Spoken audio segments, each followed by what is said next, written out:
اعوذ باللہ من الشیطان الرجیم، بسم اللہ الرحمن الرحیم۔ میں حبیب الرحمن ہاشمی آپ کو اپنے channel learn with HR Hashmi 61 میں خوش آمدید کہتا ہوں۔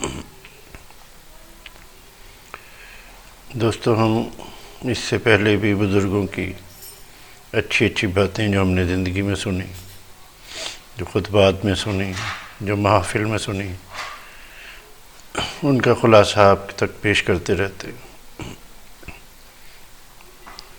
تو آج کا ہمارا موضوع تعلق سے ہے کہ انسان کا تعلق قرآن کے ساتھ جو بنتا ہے تو وہ کیسے جو ہے وہ اللہ کے نزدیک ہوتا چلا جاتا ہے اور کیسے معتبر ہوتا چلا جاتا ہے۔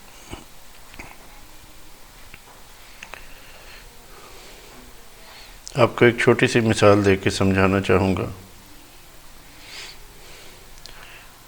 ایک عام گتا ہے، لیکن وہ گتا جب قرآن کی جلد بن جاتا ہے، قرآن سے اس کا تعلق بن جاتا ہے، تو اس کی بھی وہی قدر و منزلت ہے جو قرآن کے باقی اوراق کی۔ اس کی بھی حرمت اسی طرح ہم پہ واجب ہو جاتی ہے۔ تو ہم جب قرآن پڑھیں گے، قرآن کو سمجھیں گے، تو یقیناً وہ اثرات ہم پہ بھی مرتب ہوں گے۔ اللہ کے یہاں ہماری بھی جو ہے قدر و منزلت جو ہے اس میں اللہ تعالیٰ ہمارے درجات بلند کرتا جاتا ہے۔ جیسے بھی آپ نے سنا ہے کہ تم میں سے بہترین وہ ہے جو قرآن خود پڑھے اور دوسروں کو بھی پڑھائے۔ لیکن آج کا دور یہ متقاضی ہے کہ ہم پڑھنے کے علاوہ ساتھ ساتھ قرآن دوسروں کو سمجھائیں بھی،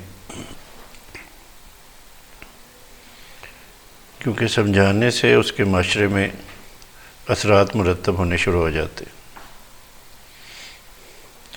ایک چھوٹا سا واقعہ آپ کے ساتھ ذکر کرتا جاتا ہوں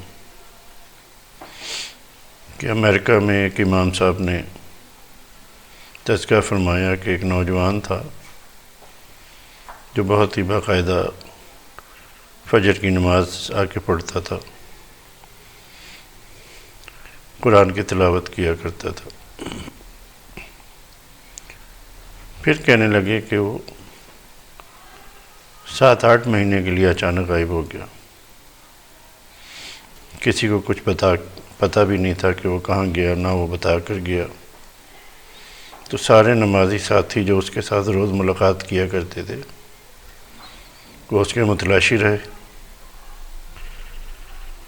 پھر اچانک وہ ایک دن فجر کی نماز میں امام صاحب فرماتے ہیں کہ مجھے نظر آ گیا،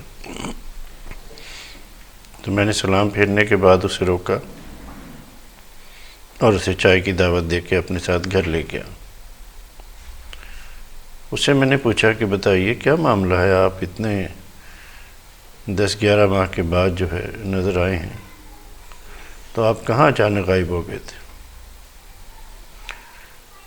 تو اس نے پھر اپنی مکمل کہانی جو ہے وہ ہمیں سنائی۔ وہ کہنے لگا میں جس دفتر میں کام کیا کرتا تھا وہاں ایک عیسائی لڑکی تھی جس کے وہ عشق میں مبتلا ہوا، اور اس نے اس کے والدین کے ہاں رشتے کا پیغام بھیجا۔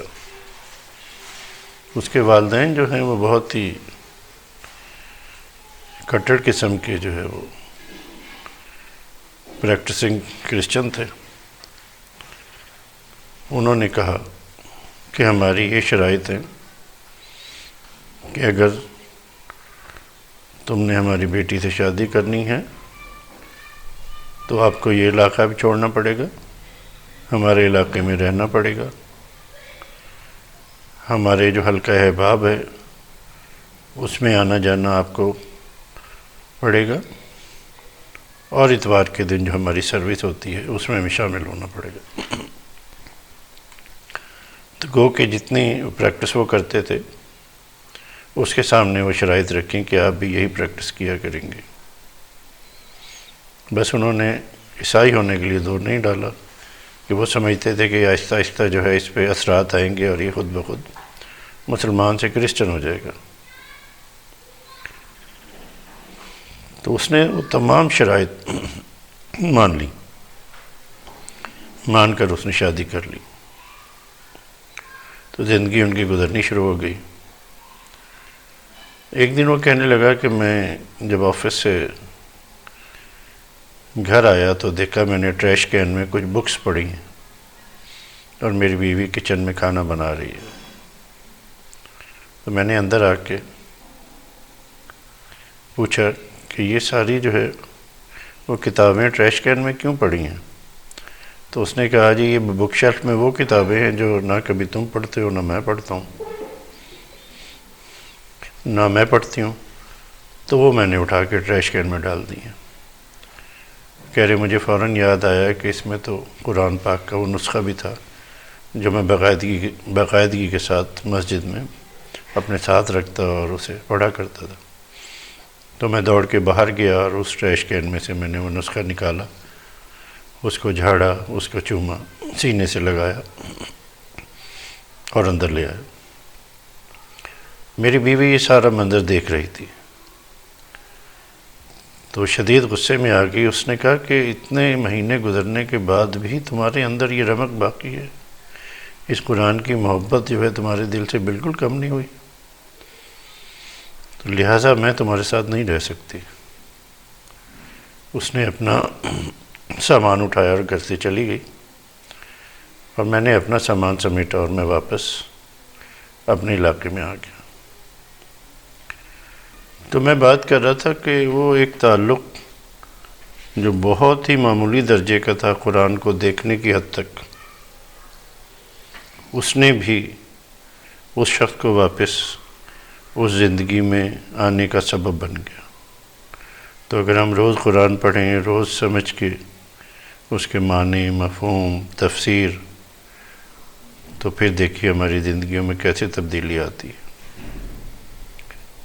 تو آج کا جو ہے ہمارا یہی ایک چھوٹا سا سبق تھا آپ کے لیے۔